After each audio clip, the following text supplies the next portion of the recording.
Hello ladies and gentlemen, An Idiot Imports is sponsored by PlayAsia, and this copy of the game you're about to see probably came from them as part of their sponsorship deal, unless I very specifically say it didn't in the video. If you want to support this series, use the link in the description to go to PlayAsia and buy an item or two. It'll help me out and increase the budget I get for import games. You can also use the coupon code BLUEVITA at checkout to save a bit of money, but it won't count towards my sales if you don't use that link.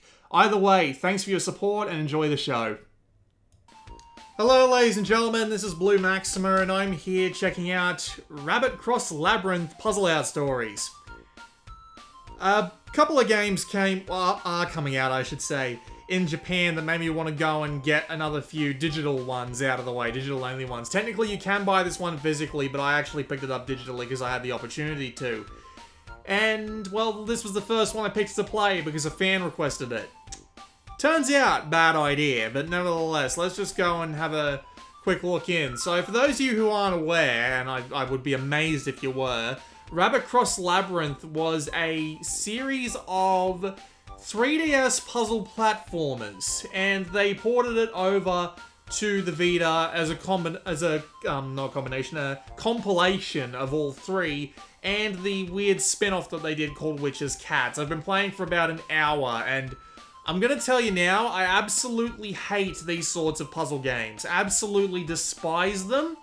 So I don't want to play any more than I absolutely have to, and thankfully I don't have to, which we'll get to shortly. You can come here to check the options menu, which there's a stat credit, apparently. I suppose that's supposed to mean staff, but they don't know how to do fonts properly. But yeah, other than that, you just pick what game you want to go into and away you go. But the thing is, these four games are almost exactly the same.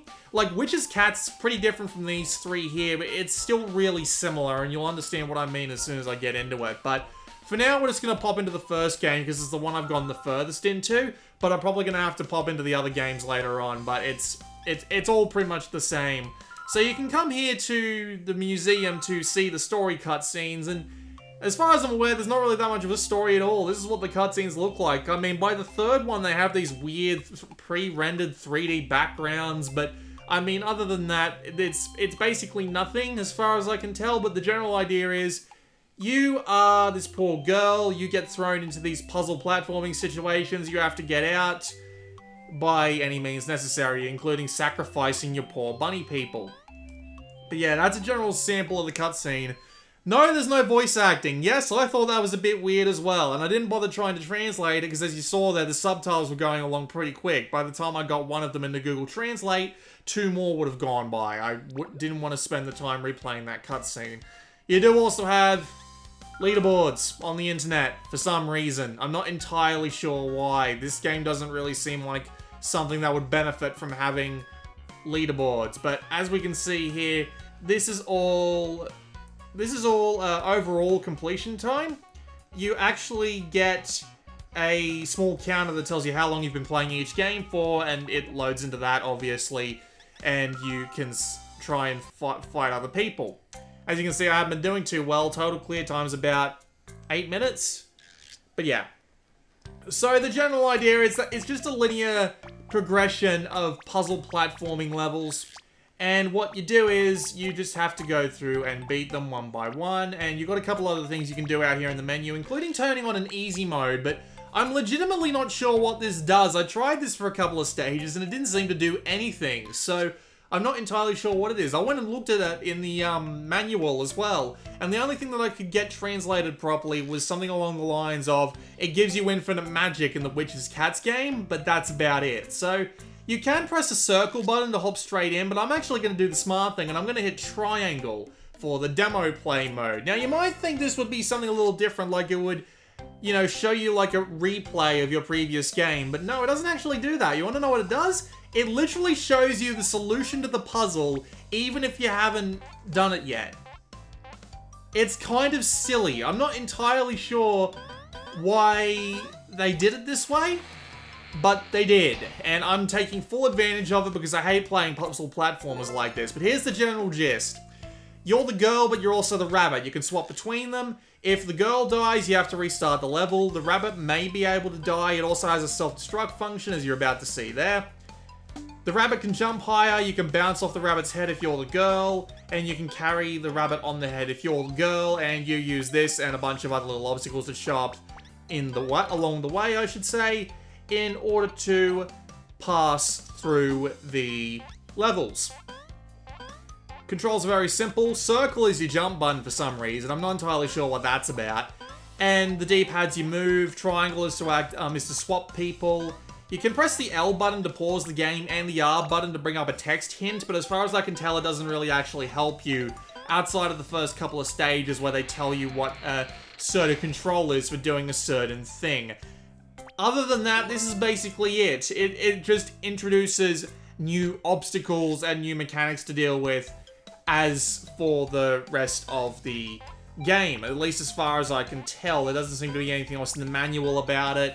And as I said, I absolutely hate these types of puzzle platformers because it mainly just comes down to do all the actions in a very specific order in order to get the level done, and I always end up screwing these up somehow. And me personally, it just annoys me having to go through these levels over and over again to figure out what the right way is through them. It's something that's never sat right with me. I've never been able to figure these games out particularly well, which is why I was so glad for the whole demo mode thing going on here, because it means that I can actually let you see what the game's like while I talk about it in the background and don't actually have to play the damn thing, because this is me we're talking about. I'm incompetent at the best of times. Imagine me trying to play one of these. I would screw up so many times, it would be unbelievable. Looks okay, I guess. The cutscenes are way more interesting in the artistic department than this, though. And I'm not entirely sure what the deal is. Also, you can hit the start button for a quick restart of the level and a way to exit the level, I should say. But yeah, it's really basic. Like, this came from the 3DS as a really cheap game, which is, well, as 4 really cheap games, I should say. So, it's just, like, you know, it's okay. I personally wouldn't recommend it just because I hate these sorts of games, as I said, but I mean, there's nothing outright wrong with it. I can't see anything particularly egregious about it outside of being that type of puzzle platformer that I absolutely despise. Actually, you know what? That's a lie. There is one thing that's wrong with this game. You want to know what the price is? Now, I thought this was a mistake at first. Like, as I said, this game is available physically, and I've had it on my import list for a while. Thank you once again, PlayAsia. You know who to go to if you want to support me. Hint, hint, description. But the price on PlayAsia amazed me. It astounded me. It was like, it was $43 US for all four of these games, I should say. $43 US sounds like way too much. I'm gonna go back, I'm gonna go to like the third game now, just to show you that this is really quite similar across all of them. We load the game up, the museum's there again for the thing. You can see the weirdly rendered 3D in the background going on there. Start up demo mode. But yeah, 43 bucks US does not sound right in the slightest. That's the same price you'd be paying for bloody Digimon Story Cyber Sleuth in a couple of weeks. Yeah, it didn't sound right at all. So I went and looked it up on the PlayStation Store, because I thought, surely it's cheaper there. Nope. The full... Someone's going blah blah blah blah blah blah blah blah blah down the hallway, and I'm going to shoot them.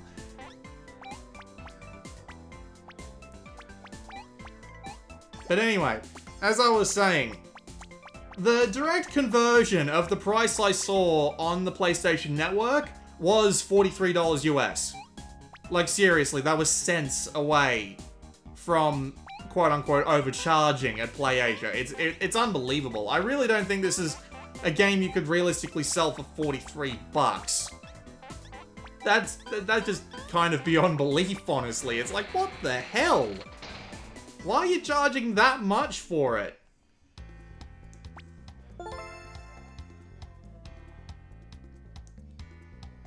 I'll play one or two more levels, then we'll go and show off the Witch's Cats sub-game. But yeah, I think you've got the general idea of what's going on here. Also, this level pissed me off. I actually did do this level without the help of the demo mode, but I did not know you could walk to the left through those spikes. Like, what the hell? It looks like you die as soon as you touch them, and in this level you don't get a respawning bunny, which is a relatively dark thing, but there you go. Wait for it to load up the level.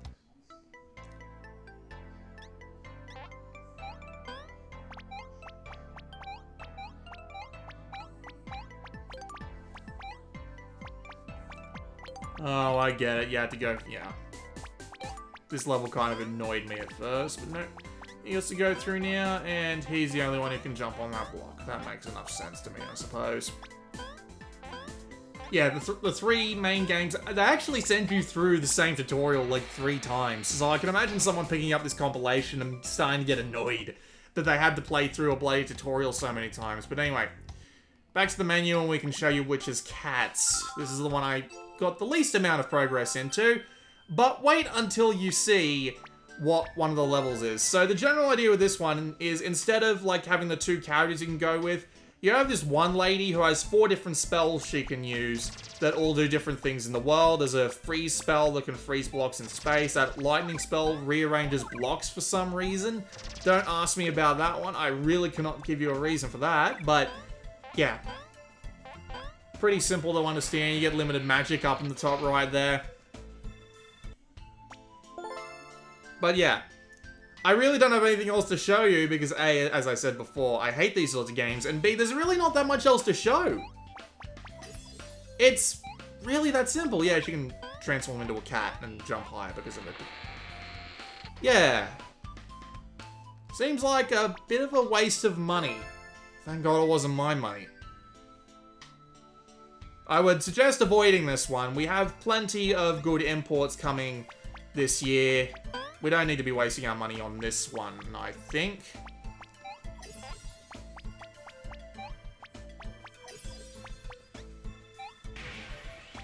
So at least this is an interesting kind of puzzle, but it would frustrate me trying to work all this out. Especially this bit where you have to get one on your hat. Like, how would you even figure out, without just blind experimentation, that that lightning bolt will work on that thing that's hiding under that hat? Also, the music is a bit just... Alright, fine, the music drives me absolutely mental. I don't know what it is about the music, but I hate it. It's just so simplistic and just gets on my nerves. I know that's not a very good criticism, but it's true. Made me want to mute it within the first few minutes, but I kept it on anyway, because I'm an idiot. But yeah, that was a quick look at Rabbit Cross Labyrinth Puzzle Out Stories. Don't worry about it. This isn't a digital exclusive that you need to worry about. So, for those of you wondering, I've got a few more on this memory card already. So you've got Toho Sky Arena, the Damascus Gear sequel, Photon Cubed, and I don't know what the fuck this one is, but it's been published by Arc System Works. So, okay, I'll try it. Why the hell not? Never heard of this one before in my life. I went looking for this on bloody Gamatsu and I couldn't even find out anything about it, but that might have just been me sucking at Google. But yeah, that was a quick look at Rabbit Cross Labyrinth. I already said that already, so... This has been Blue Maxima, and I will see you all next time.